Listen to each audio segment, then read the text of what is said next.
Well, hello everyone, and welcome to our week 5 of Leadership and Management. For this week, we have a short, uh, brief lecture, but I think it will be intuitive and I think it will help illustrate some of the concepts that you have in these week's readings and also in the deliverables, the assignments that we have for this week. Okay, very good. So let's before we talk about the um, personality traits. Let's talk about first what you have to do for this week, what you have to turn in. So first things first, the readings. We switch gears to the Kersey book. Please understand me too is the Kersey book. So please read chapters 1, chapter 2, and then we have the journal entry.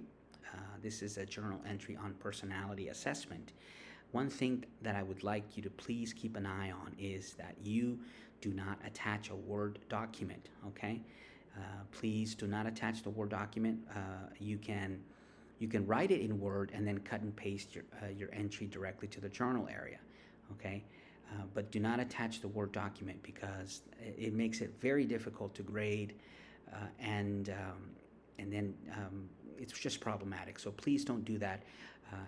I'm going to take off 5 points for those that don't follow these instructions because these are important instructions. So please make sure that you don't do that so you don't lose 5 points unnecessarily. Okay. All right. So what is the personality assessment about? Okay. Very quickly, and I don't want to spend too much time on reading all of these points because they're pretty self-explanatory. But what just to make sure at the very beginning, you need to complete the personality assessment in chapter 1 of the Please Understand Me book. Okay, so that's the first thing you need to do. If you don't do that, you won't be able to complete this assignment. So please complete the personality assessment, and then you identify the assessment, the 4 letters that indicate your personality. So you're going to end up with something like ESTP or INFJ. That's your personality assessment, okay? So once you have that, you are to follow sections 1, 2, 3, 4, and 5. So section 1, explain what each letter in your personality assessment means and if you agree with the results. Section 2, identify which category you fall into. Okay, and this, by the way, you need to review the information in chapters 3 to 6 of the Kersey book. Do this for yourself. Do you agree with the assessment for yourself? Why or why not? And then for somebody else, identify someone in your life. This could be your brother or your parents or a spouse or a friend or a boss. And you don't have to tell who they are. This person can remain anonymous if you prefer. Okay? Section 3, review the information in chapter 9, and you focus on your personality type as it relates to leadership. Okay? Explain your leadership style as it relates to the assessment, and identify at least one other personality type and reflect on how those differing personalities can impact leadership. Section 4, assess which type of leader, whether artisan, guardian, etc., we'll talk about those 4 here in a minute, may be best suited to each time frame in your crisis scenario. So the 3-second, for example, the 3-minute, the 3-hour. Okay? And then lastly, provide overall thoughts on your personality assessment. In what ways could it be helpful in your workplace, in your job, with your team, with your relationship with your boss or with your colleagues, etc. Okay? So this is the personality assessment for this week. Continue working in Zoom. Okay, I think I'm guessing it's proving to be. I'm guessing from reading your descriptions and your updates from the Zoom that you guys are enjoying the Zoom. So please continue to work on Zoom. You have that Zoom assignment for this week. All right. Okay, so here we go. Now, we're talking about these four orientations, okay? These four orientations, we have the artisans, the guardians, the idealists, and the rationals, okay? So, guardians, okay? Let's start with guardians for a minute, okay? So, actually, let's actually begin with the artisan, okay? We'll go in order. So, the artisan, okay, when you think about artisans, artisans are people that are optimistic, they are playful, they are daring, they're sometimes impulsive, okay, often persuasive and enticing. So these are very interesting people, right? In fact, the word artisan, right? An artisan is the word art is in there because an artiste, right? Artisan, somebody that is has a unique ability to be artistic, to be special, to be, has a special skill that makes that person really, really interesting, right? Enticing, persuasive, and there's something about them that really just catches your eye, okay? Artisans are also very fun-loving, and they're optimistic about things, but they are also realistic and focused, and that's important because while they may be optimistic, they're also they've got their feet, I guess, they got their feet on the ground. They're not idealists, okay? Like the idealists, right? They're pretty much very realistic about things. The artisan prides herself on being unconventional.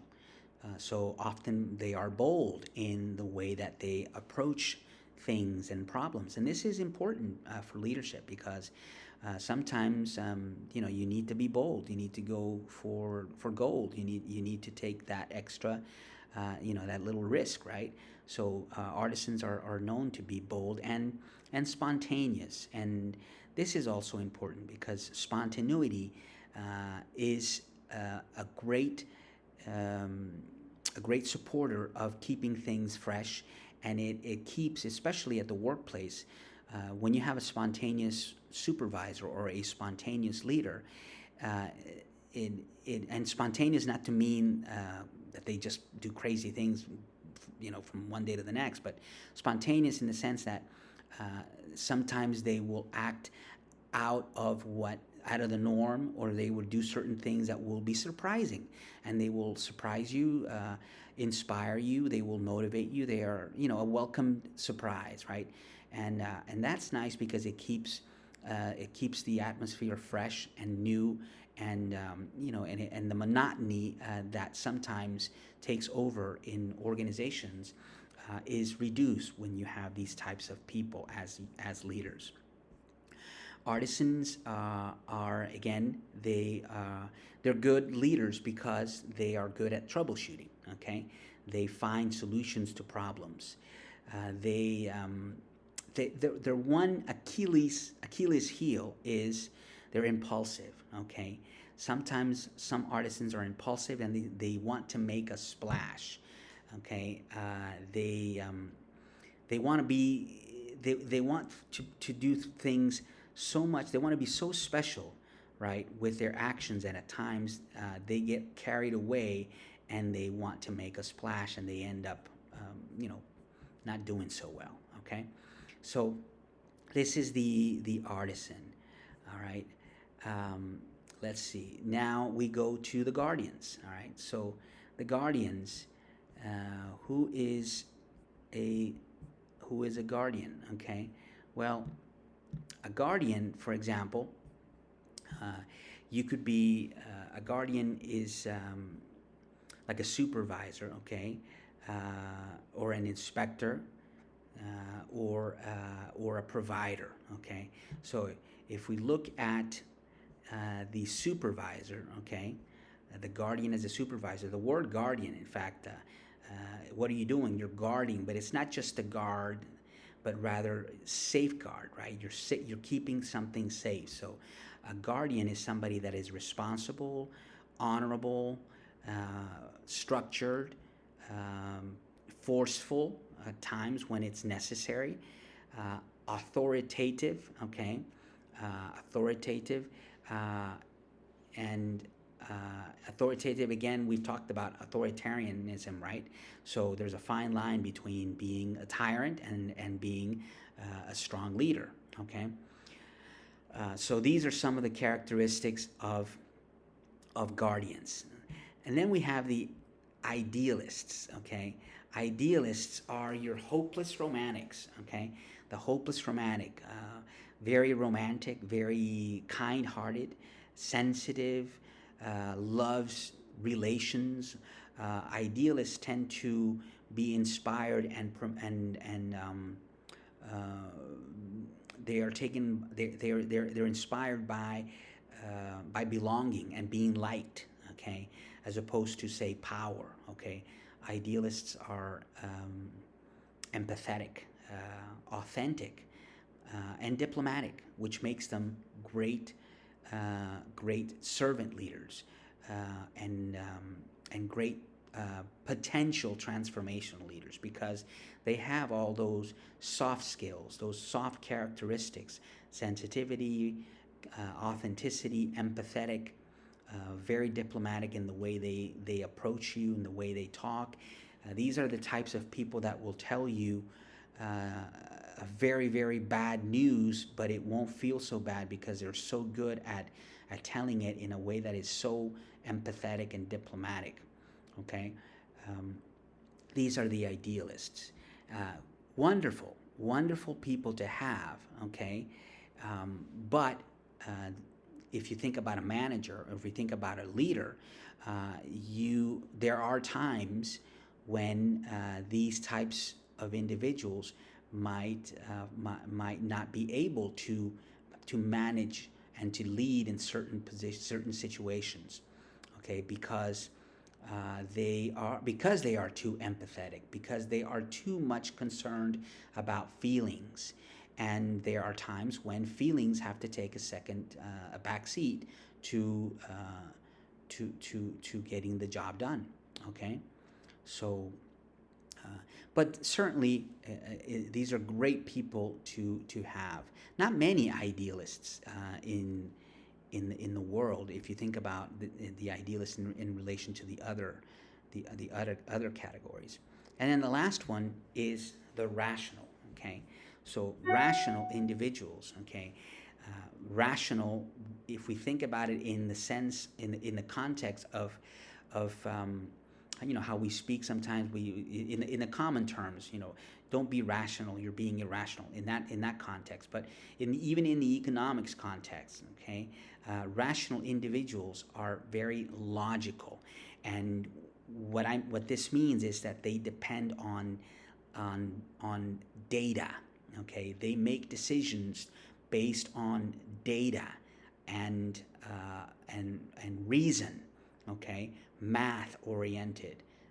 These are folks that want to look at statistics and want to look at reports so that they make decisions based on that. Okay, because they are very, very, very logical, very reason driven, and they are also strategic. And to be strategic, you have to understand risk, and risk management and risk assessment requires that you understand probability, right, and expectations in that, those things, right? So rational folks are intelligent folks, very intelligent. They are also very ingenious, okay? Really, really ingenious folks at solving problems with very, very creative solutions. They are curious folks, so that leads them to be ingenious, but they're also calm, okay? They've got this calmness about them that makes them really, really interesting and powerful to follow, because it seems like they're always in control, okay? One of the things about rational folks is that they often want to work independent. Okay, they seem to want to do things on their own as opposed to being around too many people. Perhaps if you think about introversion versus extroversion, most of the times you're going to be rational folks are going to be much more introverts than they are extroverts. Okay, rational folks are very pragmatic. Okay, and systemic. So they are not thinking about castles in the air, right? If you think about policy, for example, or even politicians, if you think about you hear a lot of politicians, right, and public sector leaders making all of these promises and saying all of the right words with fancy phrases and catchy phrases and such. That's not rational people. Okay, those are not rational. Those are idealists. Rational folks are going to tell you that I'm going to fix the unemployment by creating infrastructure jobs, and we are going to employ 250,000 people in the next 6 months. Okay, and that's it. Okay, or we are going to reduce crime by 20% by investing 60, increasing the police force, more cars, and hiring more police officers and training more police officers within the next 6 months, and this is going to reduce criminal activity by 20%. I'm throwing stuff out there, but this is the type of individual that a rational person is, right? Very logical, very pragmatic, very strategic, and systemic in the way they go about it. Okay. So these are the four orientations. So ask yourself, okay, what is your orientation? Okay, where would you fall? Would you fall within the guardian, the idealist, artisan, and rational? And by the way, often, most times than not, we're going to fall into one of these four. Now, sometimes we're going to be a pure idealist. Sometimes we're going to be a little bit in between an idealist and a guardian, or maybe in between an artisan and a rational. Okay, we may have a little bit of two of these. We may have a little bit of all four, but generally speaking, folks tend to fall into one of these four quadrants, predominantly into one of these four quadrants. Okay, all right. So with that said, I leave you with some parting thoughts. I hope you enjoyed this presentation, and as always, enjoy the week. I hope you enjoy the material, and God bless. Okay, thank you.